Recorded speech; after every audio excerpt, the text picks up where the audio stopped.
5 principles in business. Kanuni 5 katika biashara. Leo tuna discuss kanuni 5 katika biashara. Kanuni 5 katika biashara ni zipi? First in all ni communication skills. Communication skills ni ujuzi wa mawasiliano. Hii ni dhana kuu ya kumfanya mteja ajisikie yuko free, kwa sababu mawasiliano yako ndio yanayomfanya mteja ajione yuko free kueleza au kuexpress uhitaji lake. Unaona? So lazima ujue namna ya kumsoma mteja wako kabla na baada ya mazungumzo. Unaona? Lakini hiyo yote ni ujuzi wa mawasiliano. Lazima uwe na body language. Unaona? Una body language. Pia unapozungumza lazima uangalie maneno ambayo unaweza kuzungumza ambayo hawezi akamkela. Yaani haijalishi ni umri gani ambao mteja yupo, lakini kuna maneno na kauli ambazo unaweza kutumia kwa mteja akajisikia sahihi. Kanuni ya pili ni sales skills, ujuzi wa mauzo. Hapa tunaposema sales skills tunazungumzia learn how to sell yourself.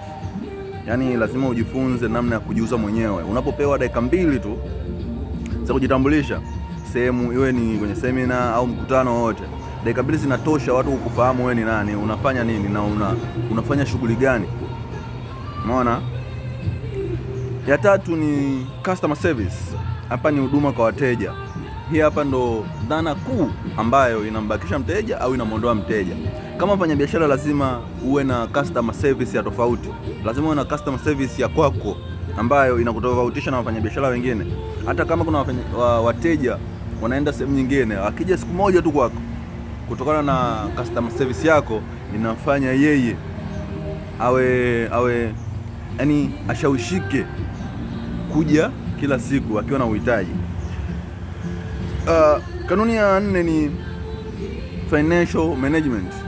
Hapa wafanyabiashara wengi wanakwama sana kwa sababu hawajui wanachokiingiza, hawajui matumizi yanayotumika, na hawajui bidhaa inayotoka au inayotoka sana na ambayo haitoki sana.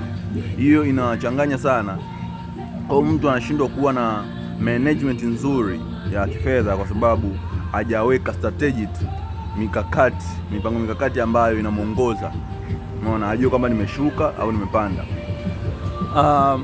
Kanuni ya mwisho ni networking. Kama mfanya biashara lazima uwe na networking nzuri. Unaposema networking ni si nitumiaje, lakini kama urahisi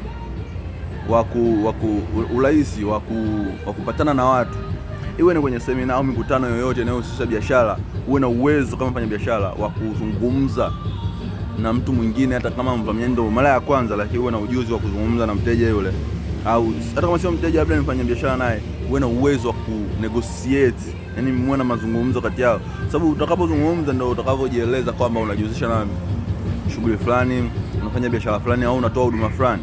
Ile pale unaweza kukutanisha na mtu ambaye anafanya biashara kama wewe, lakini yeye kasha win katika sekta nyingi, kwa anaweza kukusaidia kukumenta vitu gani ambavyo uzingatia na vitu gani ambavyo uachane navyo ili uendelee kukua katika biashara yako.